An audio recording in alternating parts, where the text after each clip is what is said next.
Dobrodošli v podcastu Beyond Leadership, kjer gostimo izjemne posameznike in odkrijemo nove dimenzije vodenja in njihove talente in recepte za uspeh. Z menoj je danes ena zelo posebna mlada dama, ki je ogromne stvari že postavila na noge v večjih podjetjih in jaz bom rekel, da je v HR svetu pojem za uspeh. Tako da lepo pozdravljena, Ilca. Lepo pozdravljena. Zdaj, preden se podava v tvoje bom rekel, izkušnje, zelo bogate izkušnje v tvoje nauke in v tvoje poglede na vodenje, na HR, na slovenski svet in pa tujino, bi te rad malo naše poslušalce predstavil. Zdaj, ti si izvršna direktorica za kader in pa korporativno podporo v Iskrtelu. Iskrtel je res ogromno podjetje, več kot 900 zaposlenih v 30 oziroma več kot 30 državah, kupce imate iz več kot 50 držav. Skupina Iskrtel, mislim, da je v letu 2019 naredila več kot 115 milijonov evrov prihodkov, kar so res ogromne številke. Iskrtel, ne vem, dragi poslušalci, če poznate, oni so vodilni evropski ponudnik komunikacijskih rešitev za digitalno transformacijo telekomunikacij, transporta, javne varnosti in energetike. Tako da, pejmo zdaj še nate, pejmo se podati v tvoje bogate izkušnje. Kakor sem že omenil, ti si izvršna direktorica za kader in korporativno podporo v Iskrtelu, ki je del skupine S&T AG in upravljaš zelo pomembno vlogo. Danes veliko govorimo o kadrih, o talentih, o tem, da morajo podjetja razvijati in vlagati v zaposlene, tako da tega se bo tudi zelo dotaknila. Imaš skoraj 20 let delovnih izkušenj, predvsem z področja vodenja in HR-ja. V zadnjih letih vodiš tudi področje odnosov z javnosti in marketinga in nenehno iščeš sinergije med vsemi vodilnimi področji. Diplomirala si na fakulteti za družbene vede, sociologijo, kadrovsko-menedžersko smer, nato pa si nadaljevala na podiplomskem študiju na Ekonomski fakulteti v Ljubljani. Zelo verjameš v moč organizacijske kulture in vodenja, zato temu področjima namenjaš več časa in zato opravljaš svoje delo. Moram reči, da tvoja kariera, ki sem jo malo pogledal, je zelo bogata. In si tudi cenjena predavateljica, večkrat te povabijo na razne panele, kjer deliš svoje izkušnje, svoje nasvete.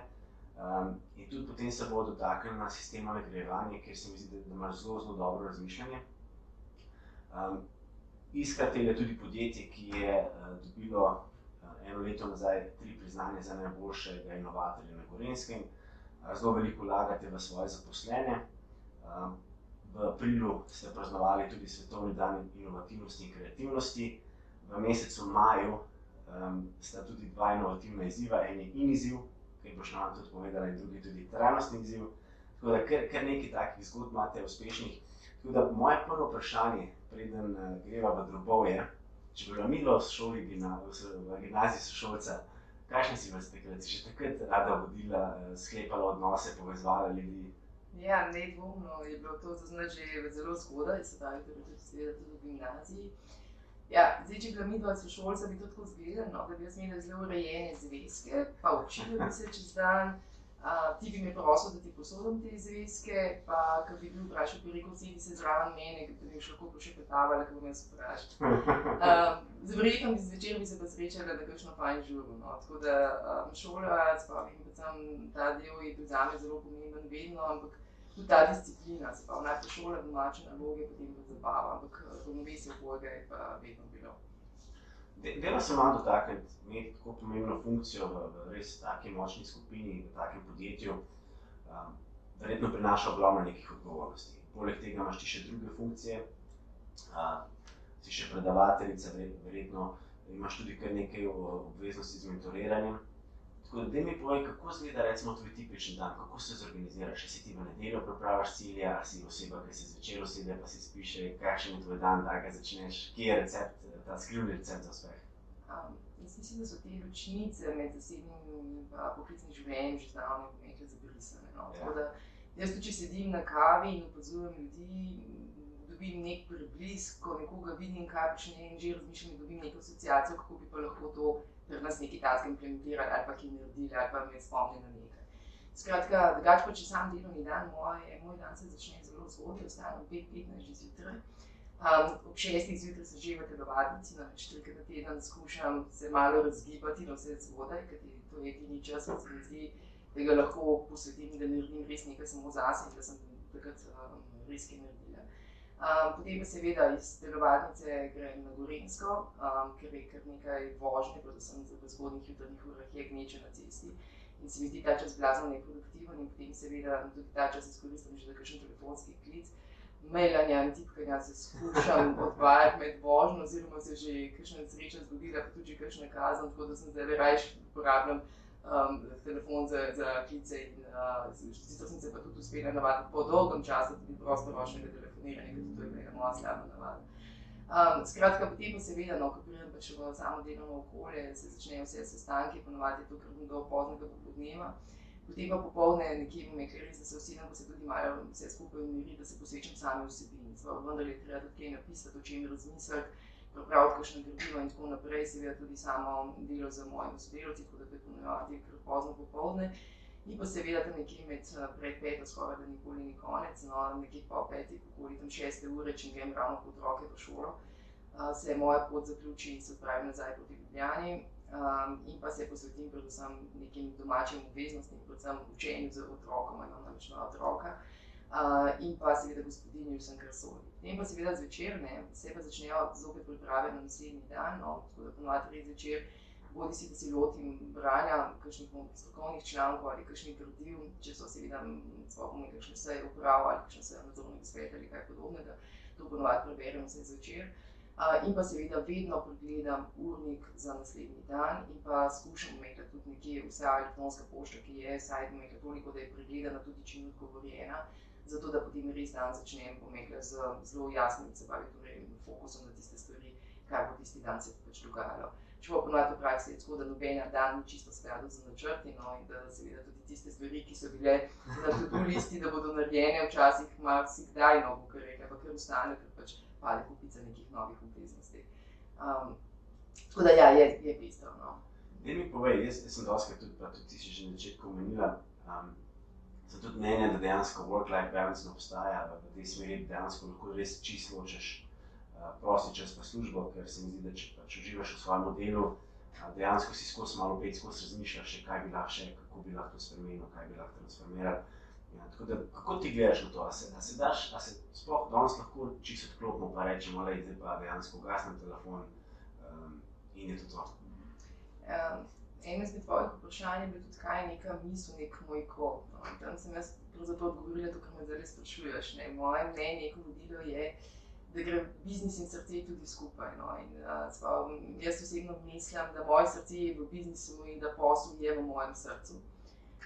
Tako da zato bom rekla, se tudi ne trudim imeti nekih pač ločnic, ampak iščem predvsem sinergije med vsem pač počnem in moje mnenje tudi je vodenje tudi zelo povezan in zelo podobno z vzgojo otrok. In ko gledam otroke in če jim tako kot otroci pomemben nek zgled, neko vodilo, enako tudi v poslovnem okolju, tudi pri vodenju ljudi. Tako da že iz tega naslova zelo težko rečem, da bi lahko popolnoma zabrisal in neke ločnice med poklicnim in zasebnim življenjem.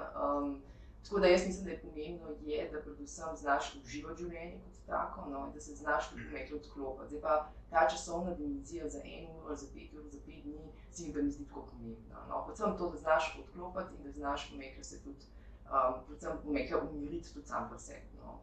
Zdaj, voditi 900 zaposlenih in dejansko skrbeti, da imajo vse, da so motivirani, da skrbite za talente, verjamem, da zelo naporno delo in ogromno stvari potegne za sabo. Pa me malo zanima, kako imate, daj nam malo predstav vaše programe, ker vem, da ogromno vlagate vaše zaposlene, zelo veliko se tudi povezujete, vem, da se z osnovnimi šolami povezujete, imate različne projekte. Daj nam malo opišno, kako vi skrbite v izkratelo za zaposlene. Ja, zdaj mi izhajamo, kar je zelo pomembno, izhajamo iz neke želene organizacijske kulture. Večkrat smo slišali, se pravi, znani rek, kako lahko vsako poslovno strategijo se poveda pojesti za zajtrk, ker ravno kultura tista, ki jo lahko pojedi za zajtrk. Zato smo mi tudi v Iskartelu velik poudarek dali predvsem organizacijski kulturi, kaj je pravzaprav tista kultura, ki jo mi želimo imeti in tudi razvijati. Poimenovali smo jo kot povezovalna kultura in v tej besedni zvezi se nahaja beseda vez in iz te vezi smo mi postavili 3 ključne vrednote. V kot vedoželjnost, E kot energija in Z kot zaupanje.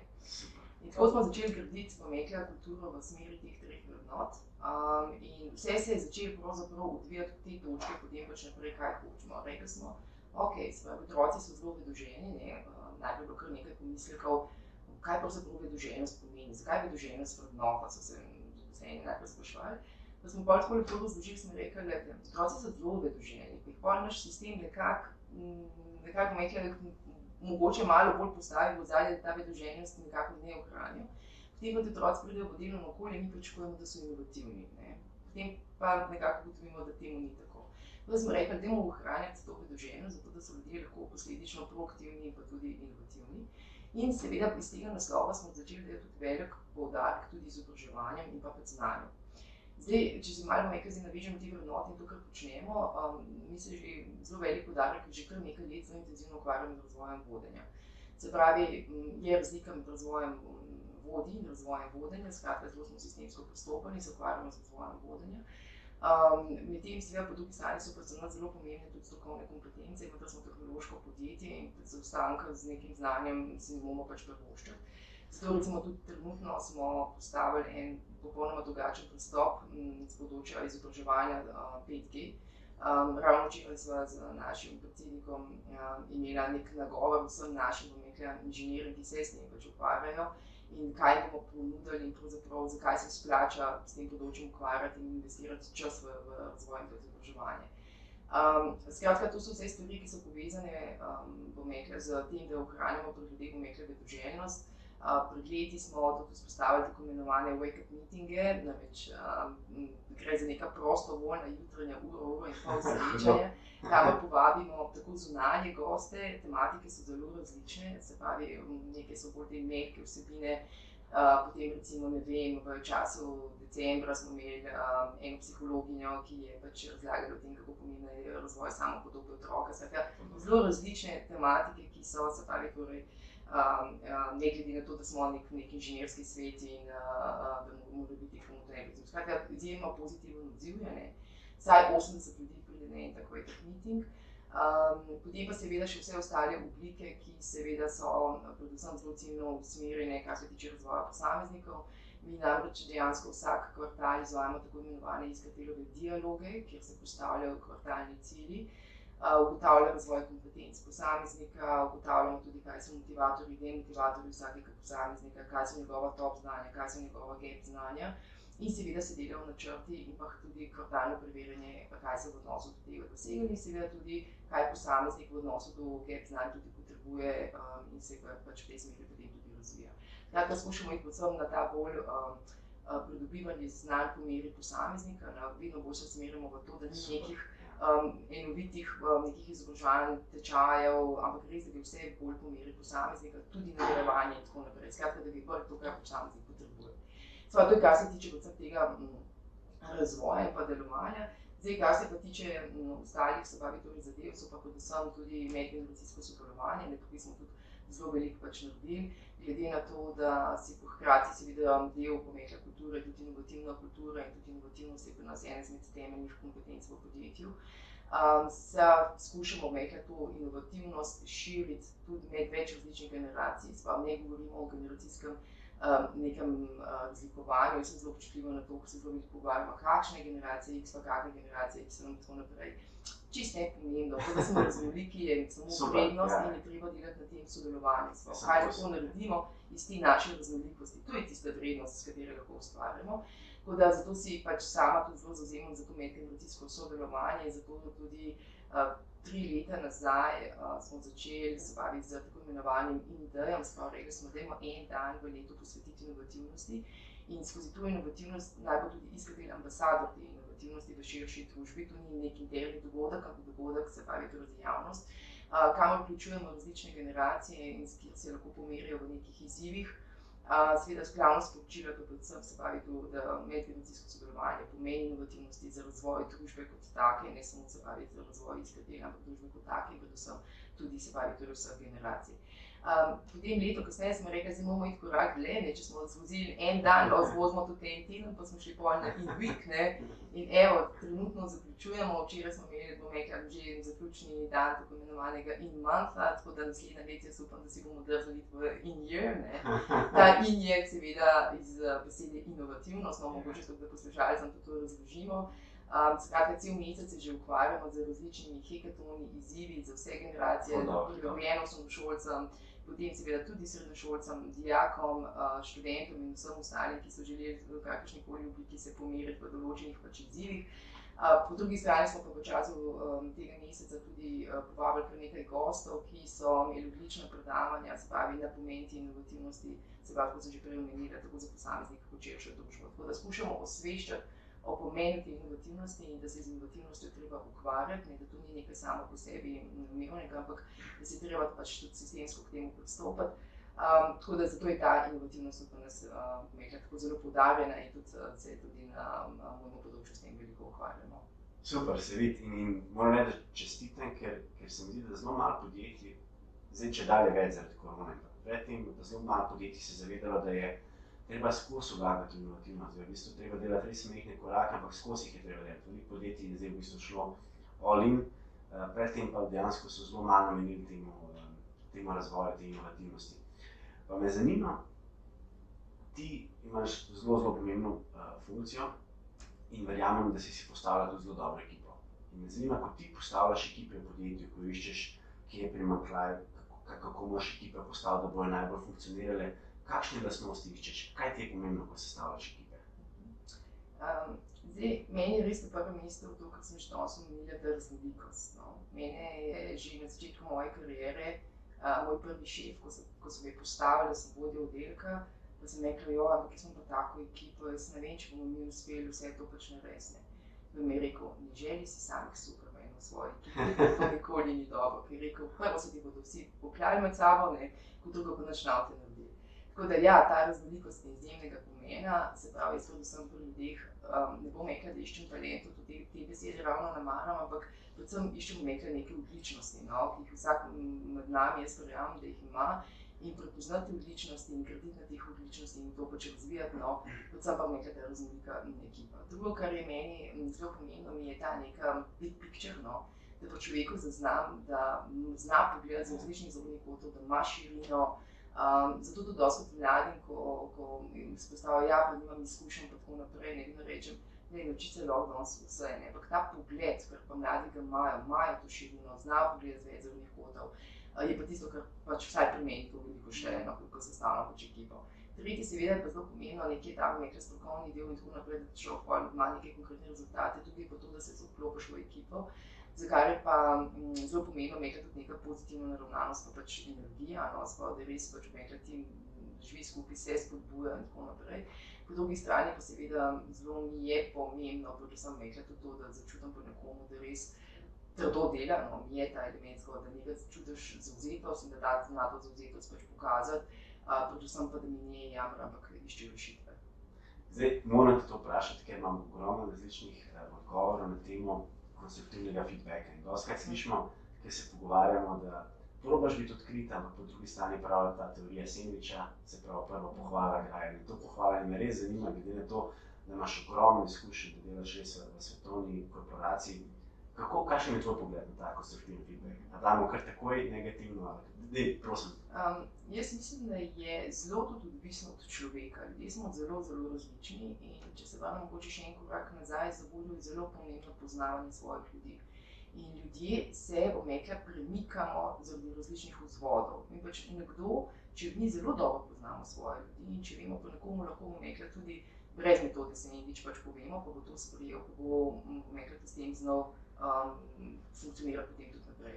Nekdo pač ne bo, kot prvo mislim, da ne moreš voditi ljudi vse na enak način, zato tudi ne moreš povsem uporabljati metode sendvič.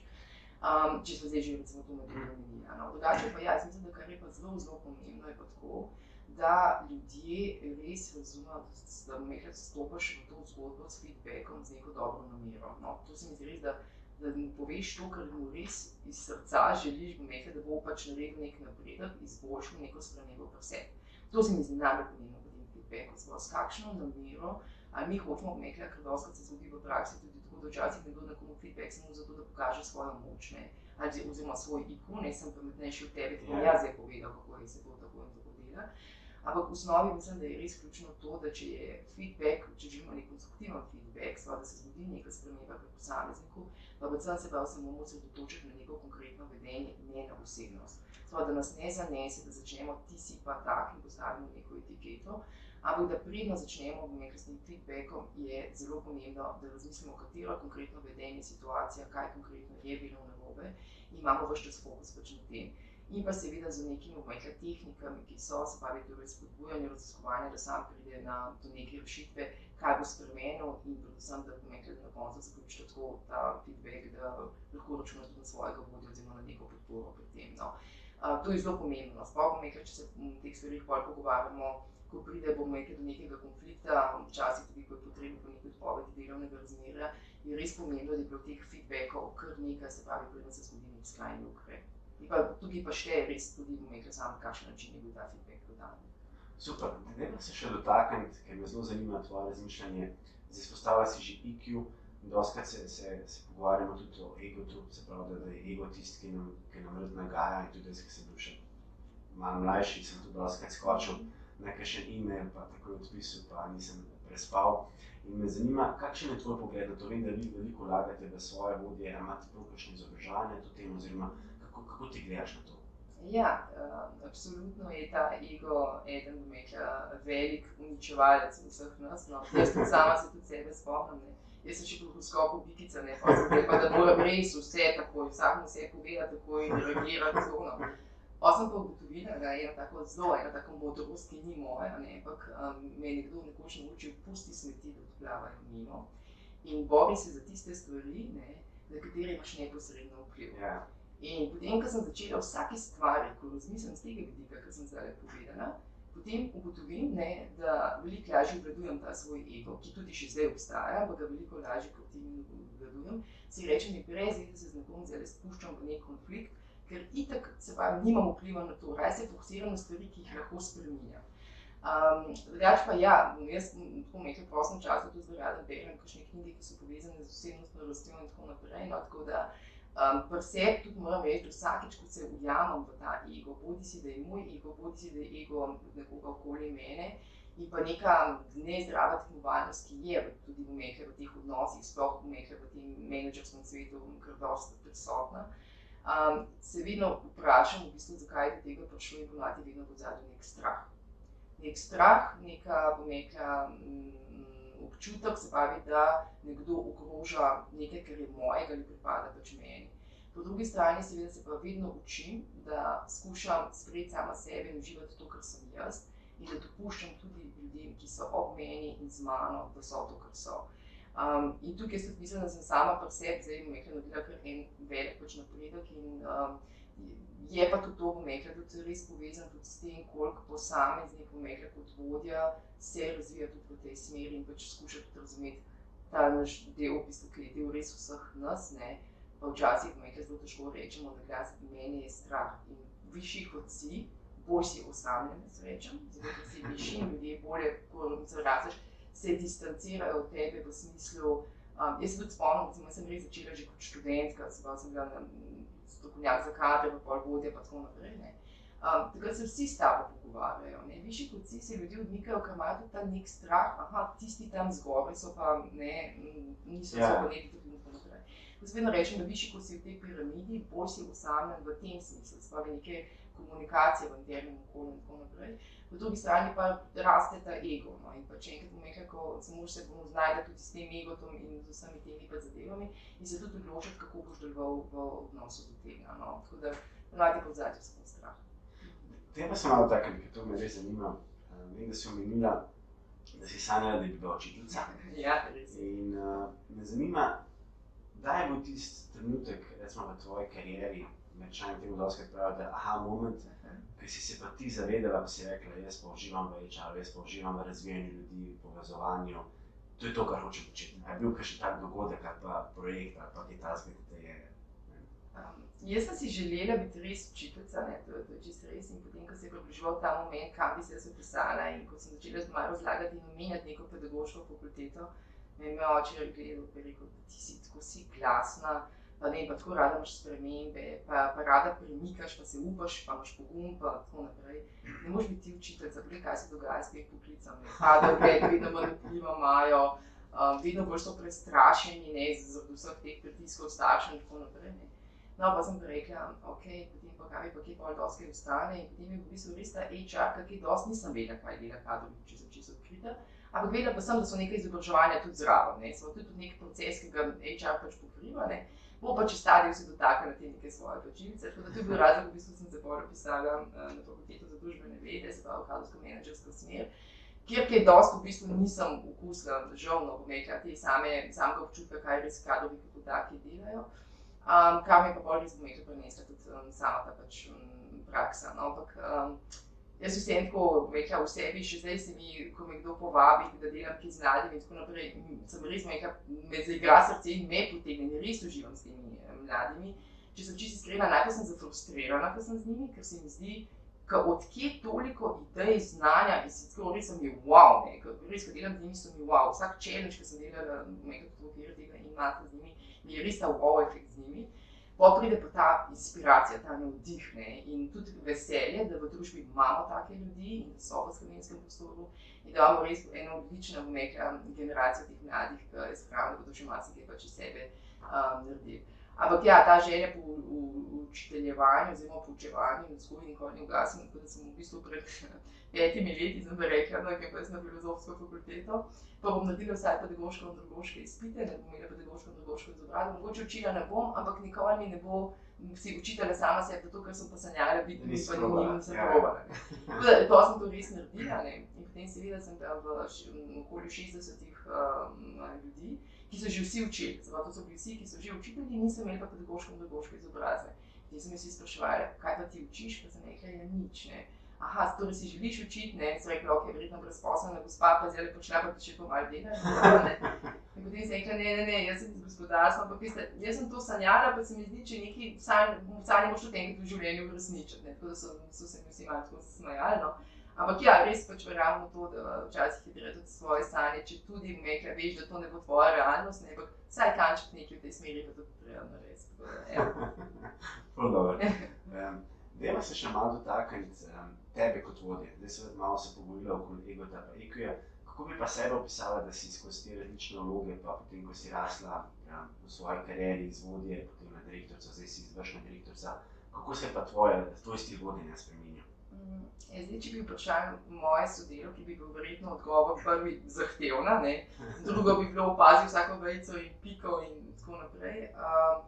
Ja, jaz nisem, seveda se je tudi moj stil skozi leta spreminjal, ne, se je tudi malo povezan tudi z egom, ne nazadnje, ker so ga tudi prej omenila, ne, da spreminjaš svoj stil. Zdaj, seveda, jaz na začetku sem imela zelo majhno ekipo, bolj sem seveda tudi usmerjena na same naloge, se pravi, torej še vedno nisem spustila vseh nalog tega strokovnega dela, ker pred tako majhna ekipa sem še vedno imela fokus pač na tem. Seveda pa pol tudi s kilometrino, tudi z novimi odgovornostmi in tako naprej, pa se začneš tudi zavedati, ne, da vedno bolj moraš voditi ljudi, ne samo se biti usmerjen pač na same naloge. No.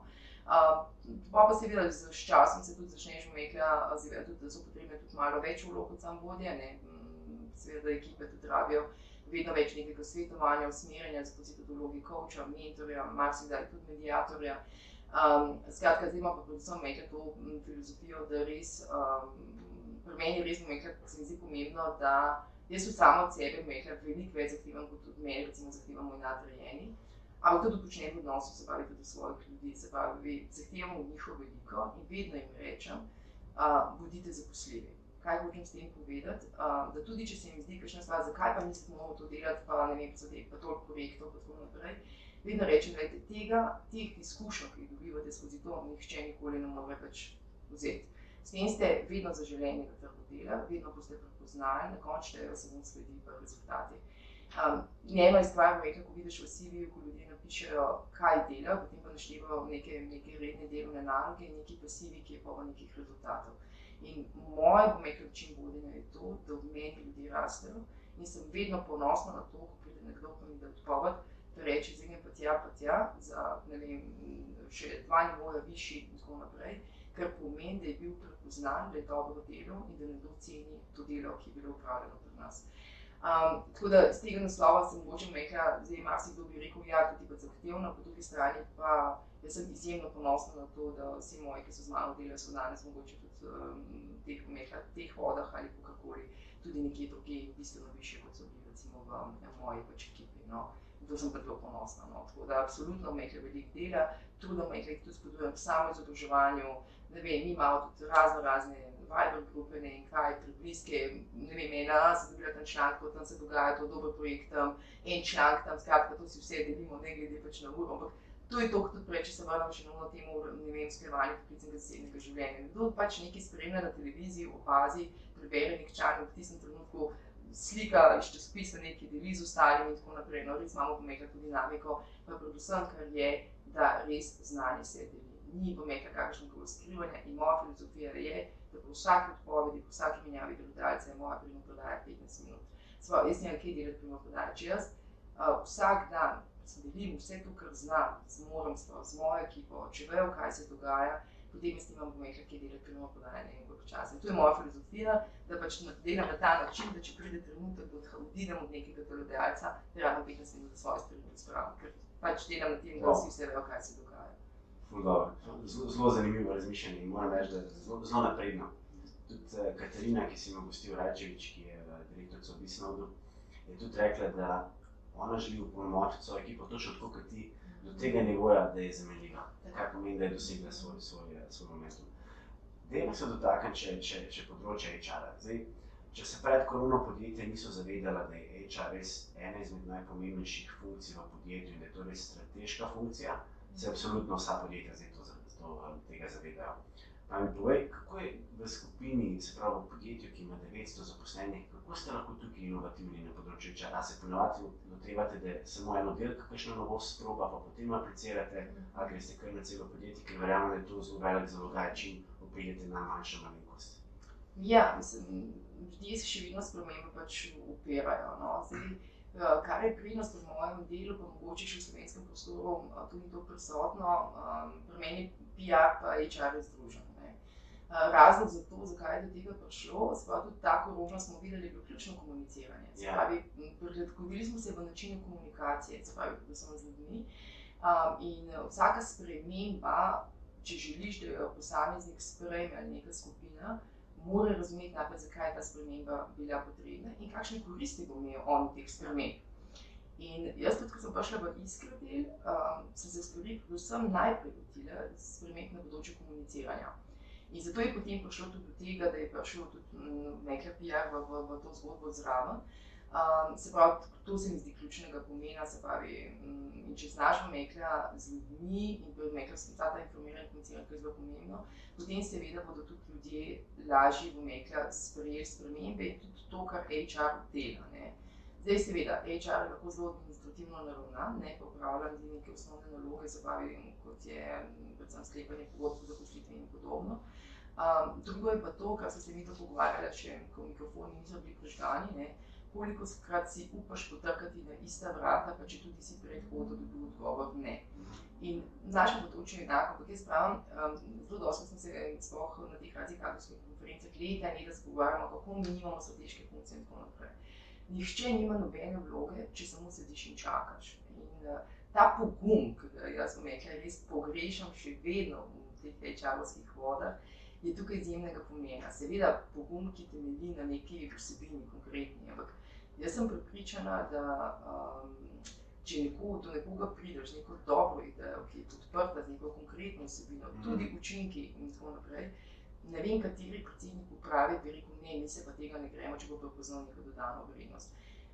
In spet se vračam nazaj k komuniciranju. Treba je tudi z menedžerskim svetom znati komunicirati. Vemo, da so bolj dovzetni za številke, ampak tudi HR se da prevesti v neke številke, katere bodo bolj slišane pri odločevalcih in zato bo tudi ta podpora pri nekem določenem projektu. Tako da to se mi zdi ključno, no, Mekla ta pogum. Zakaj je pa seveda pri nas tako, da vse te aktivnosti, ki jih počnemo v nas headquarters, pa če gledam samo Iskradel skupino brez SND-ja, je v Kranju, to je v Sloveniji, tako da vedno še način dela je tak, da z vsako neko novostjo, z novim projektom ali z nekim novim razvitim kadrovskim orodjem štartamo v Sloveniji, se pravi, najprej tukaj zadevo implementiramo in potem se pravi v ostala podjetja znotraj skupine. Zdaj pa se Maša dotakniti tvoje karierne poti, ki si začenjala. Če bi šla nazaj, a je kakšen tak, to te moram vprašati, a je kakšen nasvet, ki bi si ga dala, oziroma bi kaj spremenila? Načeloma se zelo zavedam svoje poti, tako bom rekla, tako da se mi zdi, če se zavedaš, kaj počneš, potem zelo hitro vidiš tudi napake, vsak dan neke napake oziroma neke priložnosti, kaj bi lahko izboljšal. Tako da do zdaj sem se vedno trudila, da tisto, kar je bilo, bom rekla, slabo, ali so pa ocene, mogoče bi lahko boljše, sem skušala pač implementirati. Drugače pa generalno, kar mi ni šlo, pa še zdaj mogoče tudi zato, ker ne verjamem v to sklejevanje poklicnega in zasebnega življenja, tako da se mi zdi, da ker moram to povedati, da bi to mogli biti, pa čeprav v bistvu to čisto ne verjamem. Mogoče bi to ena taka stvar, da bi pa mogoče res, sploh, ko so bili otroci majhni, kdaj bi shodi prišla domov. Ful dobro. Pojma zdaj še malo bolj v drobovje tvoje karierne poti. A je kakšen tak projekt, ki te pa zaznamoval, ki si pa zelo ponosna na njega, oziroma a je kakšna taka zgodba o uspehu, ki rečeš, to je pa res tisti, kar sem pa res zelo dobro naredila? Pa teh zgodb je v bistvu kar nekaj, sploh zato, ker štejem vsako tisto malo zmago, ampak zame vsaka mala zmaga je tisto, ko nekdo reče, ne, to pa brez veze, to se ne da, kaj se sploh tu gre, to smo mi že stokrat probali, pa ni bilo brez veze. Tako da vsake take stvari štejem za zmago, tudi če je recimo najbolj banalna stvar, da se nekdo z nekom uspel vsa leta nekaj dogovoriti, pa smo se potem uspeli pač nekaj dogovoriti. Drugače pa ja, če bi čisto na začetek, to so bili v bistvu tudi projekti, ki so bili tudi tako ali drugače nagrajeni v slovenskem prostoru. Prvi tak projekt, ki me je zelo zanimal, je bila tako imenovana Akademija Vzajemni, predhodno sem bila namreč zaposlena na Vzajemni zdravstveni zavarovalnici. Takrat sem dobila priložnost, se pravi, za voditi ta projekt, to je prvo tako moja izkušnja z vodenjem nekega projekta in skupine, v kateri so bili res predstavniki vseh nivojev in pa torej funkcij. To je bila taka prva zgodba, skozi katero sem nekje dobila občutek, in kako je voditi projekt in kako je pač voditi ljudi, pa tega, če nisem bila vodja. Seveda pa pol tudi kasneje, kar nekaj stvari, ki so bile narejene, se pravi, predvsem na področju torej kulture, spominjanja kulture, kar je najtežji. Se pravi, človek veliko hitreje razvije nek produkt ali neko spremembo, kakor to, da spreminjaš pravzaprav delovanje in razmišljanje ljudi. Rabiš vsaj 3 do 5 let, pa 3 leta je že zelo kratek čas, če ti pač to uspe. Tako da take stvari so mi pol tudi zelo tak velik izziv, se tudi s tem pač ukvarjati. In pa da teh področjih delati, tako da na tem smo tudi naredili kar nekaj stvari, tudi v Iskratelju je bil tudi eden izmed nagrajenih projektov, kjer sem to, da sem že predhodno povedala, vezano se pravi na vsa to našo kulturo, vrednote, poseg se pravi v razvoj, načrtni razvoj vodenja in tako naprej. Ta celovitost, se pravi, na kulturo samo kot tako najbolj vpliva ravno vodenje, seveda vpliva tudi sistem nagrajevanja in vse ostalo, in smo se dejansko dotaknili zelo celovito vseh teh segmentov. Zato pač, da smo ta projekt takrat tudi naredili in še seveda so to stvari, ki niso kot projekt v smislu, da ga zaštartaš in potem končaš in ugasne, ampak seveda so to stvari potem, ki se implementirajo, živijo in možno nekaj se potem tudi s tem pač ukvarjati. Se pravi, da mi HR-ovci imamo vedno več dela, ker vse, kar implementiramo, ostane, ni to nekaj, kar bi potem ugasnil potem enkratni dogodek, ampak vedno pač ostane. Tako da to je tudi ena tak projekt, na katerega sem jaz zelo ponosna. Seveda pa pol imeti še kup teh nekih drugih zadev, ki smo jih pač počeli tako v zavarovalnici, pokazali v Iskratelju. Treba se dotakniti pomembnosti kulture, ker veliko se zadnje čase pogovarjamo o tem, zelo veliko se sliši, da je kultura v bistvu zelo pomembna za privabljanje novih kadrov, talentov, pa hkrati v bistvu, da zadržimo najboljše osebe v podjetju, da so motivirani in strastni. Me zanima, ker si rekla, ta vaš projekt, kako se sploh loti tega projekta? Vem, da nas ogromno poslušalcev je direktorjev, je menedžerjev ali pa ustanavljajo svoje podjetja. Kako se loti tega projekta, da dejansko probaš spremeniti kulturo oziroma je dvigniti na višji nivo? Jaz mislim, da najprej treba sploh definirati, kako kulturo si pravzaprav podjetje pač želi. In pa, kar je zelo pomembno, kjer zelo hitro vidiš, koliko je res kultura pomembna, je pa generalno ta HR. Jaz vedno rečem, vzemi organigram podjetja, pa pogled, ki je HR umeščen, pa potem tudi jasen, kakšen podatek je po enem delu zgodovine. Zelo tak enostaven, bom rekla, test, kako lahko ugotoviš, koliko je pa res v tem podjetju nek HR, pa res ljudi pač pomembni. Druga stvar, ki si pa tudi, bom rekla, še en ček, ki ga lahko zelo hitro vsak naredi, je pa, ko dobiš kakšno strategijo v roke, poslovno strategijo, kakšen delež v tej strategiji zauzemajo neke kadrovske aktivnosti. Se pravi, kakšen delež zauzema tam točno to, kar je tvoje vprašanje, kako bomo razvijali seveda kulturo, kako bomo razvijali ljudi in tako naprej. Skratka, prvo, kar jaz mislim, da mora imeti za eno tako zgodbo, moraš imeti eno izjemno dobro pripravljeno kadrovsko strategijo, to je prvi predpogoj. Zato, ker da se potem tudi vodstvo zaveže k izvrševanju te strategije in nenazadnje se vodstvo zaveže tudi v odnosu do lastnikov, da bo svoje strateške cilje dosegali. Zato je zelo pomembno, da je ta del sestavni del poslovne strategije. Drugo, kar je pa seveda pomembno, je pa potem tudi, da ekipa zna te stvari, ki so zapisane na papirju, tudi izpeljati. In pač, kot sem že rekla, same kulture je prva pomembna zaveza svojega najvišjega vodstva, zaveza, da smo se pripravljeni spreminjati. Mi ves čas poslušamo, kako so spremembe edina stalnica, ampak realno se pa si upiramo. No. Jaz, če mi je kje všeč od, se pravi, torej sami naslednjega je točno ta njegov why, ki ga ves čas podarja. To je res pomembno, zakaj je to pomembno, da ljudje razumejo, zakaj je to pomembno, da vsak vodja razume, da ni odgovoren samo za rezultate, poslovne rezultate, ampak da je odgovoren tudi za to, kako se njegovi ljudje počutijo. Da je odgovoren za zavzetost zaposlenih in da je on tisti, ki v prvi vrsti najbolj vpliva na zavzetost zaposlenih. Tako da tukaj, ker jaz pa ta najprej zaveza, potem pa seveda korak po korak, to sem že rekla, mi smo začeli najbolj osnovnimi stvarmi z vrednotami, kaj so naše vrednote, kaj hočemo pravzaprav, da je tisto lepilo, ki nas lepi skupaj kot zaposleni, da smo kot iskatelj, kot celota. Drugo pa seveda tudi potem kompetence, se pravi, kompetence so predvsem tisto, kako hočemo, da ljudje delajo, sploh potem smo definirali kompetence in postavili kompetenčni model za vsa delovna mesta, se začeli načrtno ukvarjati z razvojem vodenjem, performance management, v celoti smo upeljali na tudi eden večjih projektov, bolj zahtevnih, ki smo ga zaključili z 1. januarjem letošnjem letu, trajajo kar 2 leti, se pa dejansko, da smo šli na performance management kot nek celovit proces.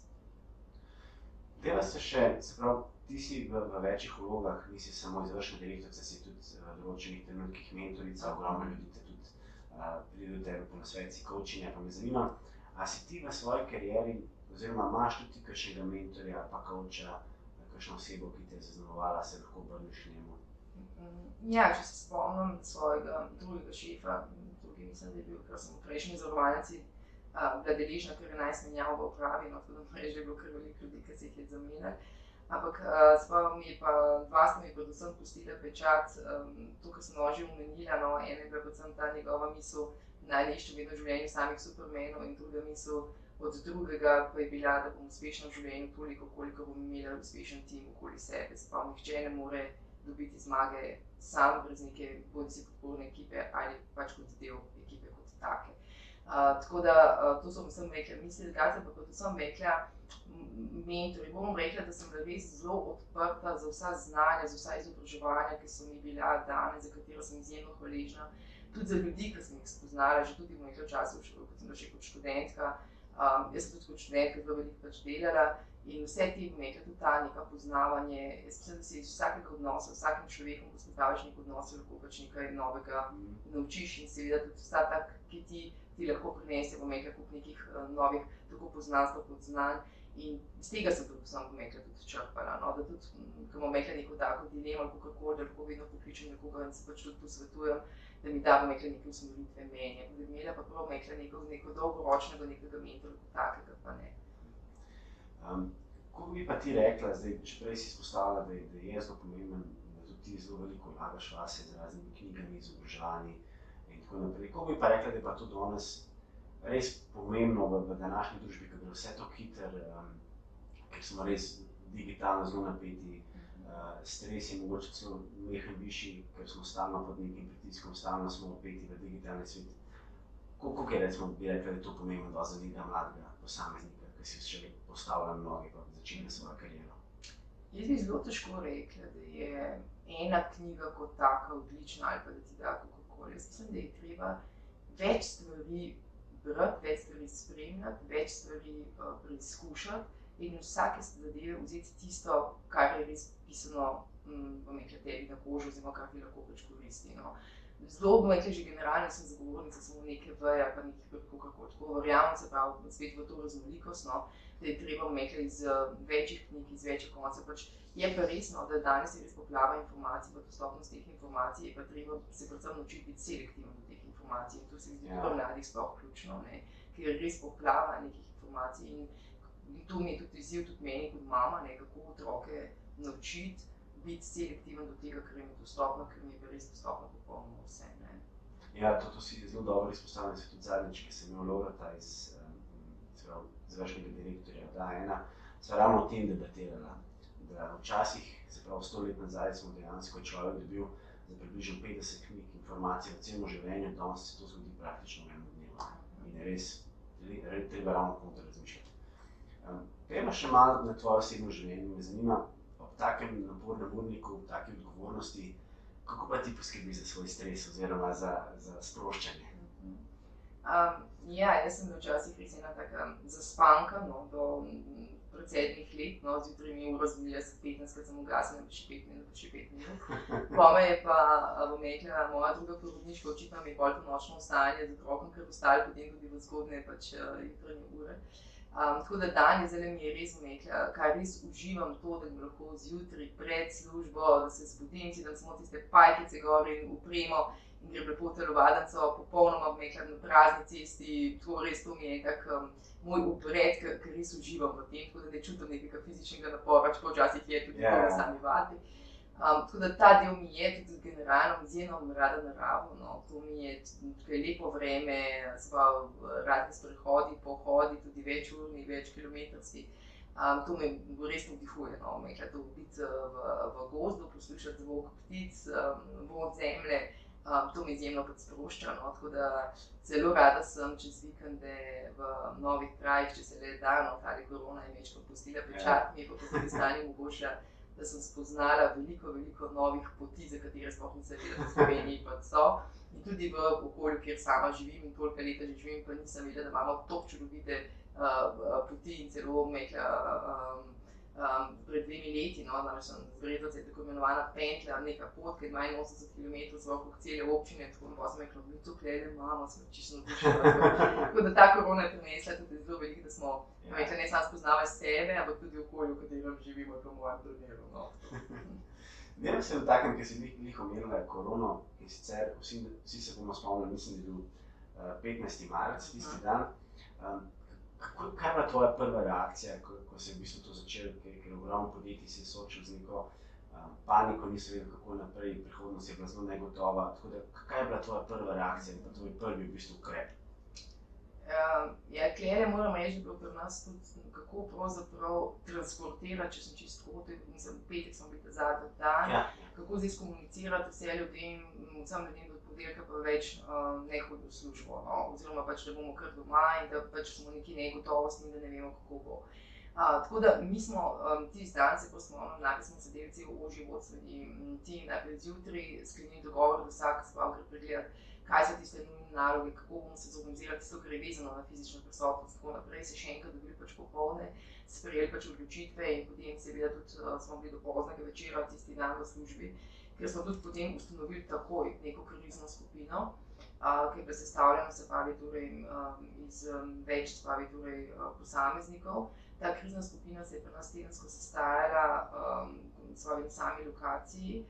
Ves čas smo spremljali vsa dogajanja, se pravi, praktično smo v roku enega tedna prilagodili vse kanale komuniciranja, se pravi, torej obveščanja zaposlenimi, tako da smo res zelo hitro se prilagodili tej pač situaciji in moram reči, smo bili tudi kar uspešni v tem delu, tudi zdaj v tem zadnjih dogajanjih, se pravi tudi letos, oziroma v drugi polovici lanskega leta, da smo imeli izjemno malo, se pravi tudi okuženih, tako da tudi proizvodnja je ves čas pa nas tekla in delala. Smo se pa seveda skrajno resno držali vseh varnostnih ukrepov in vsega, kar smo sprejeli v podjetju, po drugi strani pa seveda prilagodili naše poslovanje do te mere, da smo res delali tisto, kar je prioritetno in pa nujno obenem na sami lokaciji oziroma pač na način, smo delali že prej. Zdaj, glede na tvoje izkušnje, in verjetno si že kar nekaj ekip postavila na noge, ogromno nekih vodij izobrazila in uredila neke ekipe, postavila neke močne enote. Me zanima, kaj bi bil recimo tvoj nasvet za neko osebo, ki se želi podati oziroma želi postati vodja, direktor, pa še nima teh izkušenj, oziroma mogoče jih že ima, ampak kaj bi bil nek tvoj nasvet? Ja, ti nasveti so vedno tako, ne. Mislim, jaz v prvi vrsti mislim, da res mora biti želja po tem, ne. Jaz si res ne želim, da je pri mladih podoba nekega menedžera samo tisto, kar je lepo in povezano z nekimi materialnimi zavedevami. Torej, ne vem, imeti vizitko, na kateri piše, da si direktor, predsednik uprave in podobno, imeti lep avto in tako naprej, ne. Ampak predvsem, da je lepo imeti neke ambicije. Jaz se tudi spomnim sebe, sem čutila to, da bi počala neko skupino ljudi, vodila pa tako naprej, ampak hkrati bi imela tudi to zavedanje, kaj še vse ob tem je.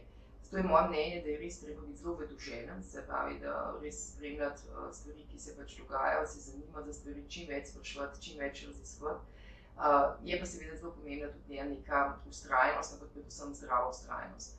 Mislim, da ni nič narobe, da ne glede na kateri točki svoje kariere si, da si rečeš, ok, meni tole vodenje res ni všeč. Jaz recimo v svoji karieri sem se dostikrat soočila z ljudmi, ki so bili postavljeni za vodje, pa so blazno trpeli. Tega nikoli niso rekli, nikoli niso zmogli priti do točke, da reče, jaz se odpovedujem, ker vendarle so neke, bom rekla, ugodnosti, ki so vezane tudi na ta položaj, tudi z vidika družbe. Ne. Ljudje smo zelo podvrženi tima, sploh v Sloveniji, kaj bodo pa rekli. Ne. Bil sem včeraj vodja, danes pa nisem, kaj bodo pa rekli.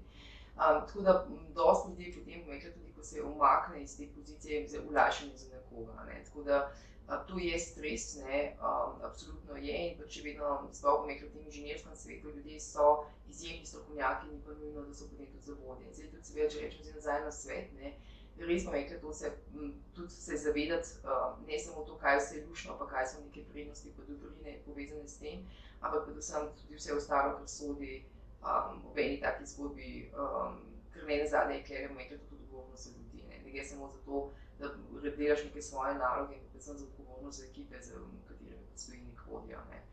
Tako da to je to, drugače pa absolutno, ja, vedoželjnost, bom rekla, to vztrajanje, zanimanje, pogum, tudi mreženje je izjemno pomembno, no, skratka, res, da so čim bolj odprti za vse stvari, no. Ful dobro. Pojdiva zdaj še malo na tvoje osebno življenje, in ki si že prej izpostavila, da je tvoja jutranja rutina in doživaš, da se zbudiš in oblečeš špagice in drink. Jaz sem isti. Meni je tudi to nekaj najlepšega, da dan začneš v bistvu z nekim adrenalinom, da si že nekaj naredil in prideš ves naspideren. Daj mi povej, kdo je recimo tvoj najljubši podjetnik, ali pa je kakšna oseba, ki ga občuduješ, ki si pa rečeš, ne vem, ta je pa res super razmišlja. Meni so tako res super podjetniki, če rečem, so mi mali podjetniki, ampak mali podjetniki ne nekdo, ki ima SP, ampak otroci. Otroci so izjemno podjetni, izjemno podjetni. Res, mislim, tako te presenetijo z neko hitro rešitvijo, z neko idejo, s tem svojim pogumom, neobremenjenostjo, iskrenostjo. Tako da, če bi lahko, bom rekla, en tak odgovor res dal, neko simboliko te podjetnosti bi izbrala otroke. Zdaj, za najljubšo knjigo si izpostavila Business Model Generation. Daj nam malo piši, kaj je to? Jaz mislim, da mi je mogoče ne ta knjiga kot samo izobraževanje, spravi pred leti sem bila že zdaj nekaj let nazaj v Berlinu pri gospodu Osterwalderju, ki je imel svoj workshop na to tematiko. Tako da mene je on imel, v bistvu v prvi vrsti me je on navdihnil, in zato sem ravno včeraj dobila še njegovo knjigo, ki je pa vezana čisto na HR, v bistvu na to, kako je povezovanje tima, in naredil Canvas za povezovanje timov. Tako da bom zdaj čisto svežo njegovo ta zadnjo knjigo, ki je še ta teden sem jo dobila. V bistvu mi je res njegovo razmišljanje, ne, se pravi, da kako ti lahko nek poslovni načrt spraviš pravzaprav na A4, ne, in v tistih njegovih 9 škatlic, ki so, ti da neko res, zato ker sem, ko sem že danes imela, mi je ta neka celovitost in ta big picture pomemben, in ne maram, prej sem zagovornik manj je več, no, in zato mi je mogoče tudi blizu ta njegov pristop in modeli, ki so tudi v tej knjigi, in jih res tudi skrbno uporabljam pri svojem delu. No. Ko karkoli načrtujemo, skušam izhajati tudi iz tega, ne, in pa tudi potem seveda nadaljevanje, kjer je pa potem sam ta njegov poudarjen value proposition, ki ga tudi skušam iskati v vseh stvareh, ki jih pač počnemo. Pojdiva še v svet aplikacij. Danes je že več kot 8 oziroma 9 milijonov aplikacij na voljo, tako da me zanima, katerih teh par aplikacij pa pri tebi zaseda največ prostora. Klele moram reči, da jaz glede na svojo časovno dostopnost, no, mi je zelo tisto, še vedno sem že menila danes to tipkanje, jaz to mi je Viber še vedno najbolj priročen pa signal, no, če se si reče. Mogoče zdaj že vedno bolj se vtegati Viber na ta signal, tako da ta tipkarija mi je še vedno blizu, zato ker je pač neka komunikacija v ozadju. Drugače pa rada imam zelo glasbo, no, tako da se marsikdaj se tudi YouTube, se pravi, torej znajde tudi v avtu, no, in pa doma, no, tako da to je mogoče res dve taki zadevi. YouTube je bolj za sproščanje, no, pa za poslušanje česa, medtem pa kot seveda ostalo pa bolj za naslova hitre komunikacije. Super. Zdaj pa peva še na najpomembnejše vprašanje, in sicer zaključno vprašanje, no pressure, se hecam. Mi imamo že kar lepo število, mislim, da je že več kot 2600 članov, in zdaj smo ravno presegli že 42,000 poslušanj, tako da ogromno mladih imamo, ogromno izkušenih, ogromno podjetnikov, ogromno tudi direktorjev in me zanima, kaj je bil tvoj nek zaključni nauk ali pa neka zaključna misel, ki bi jo rada delila z nami? Osebno verjamem, da lahko res vse izboljšujemo. Verjamem, da je okoli nas veliko odpadkov in da sami ustvarjamo veliko odpadkov, ki jih lahko tudi odstranimo. Tako da izboljšave niso neke inovacije, ampak vse, kar počnemo, vsak dan lahko nekaj izboljšamo. In verjamem, da te majhne izboljšave, male zmage in verjamem, da lahko na tem res vsak zelo veliko naredi. Super. Najlepša hvala. Dragi poslušalci, z nami je bila Jelica Lazarević-Lajović, izvršna direktorica za kadre in korporativno podporo, mentorica, coachinja, predavateljica in pa jaz bom rekel inovatorka na večjih področjih, ne samo na področju HR. Tako da najlepša hvala. Najlepša hvala.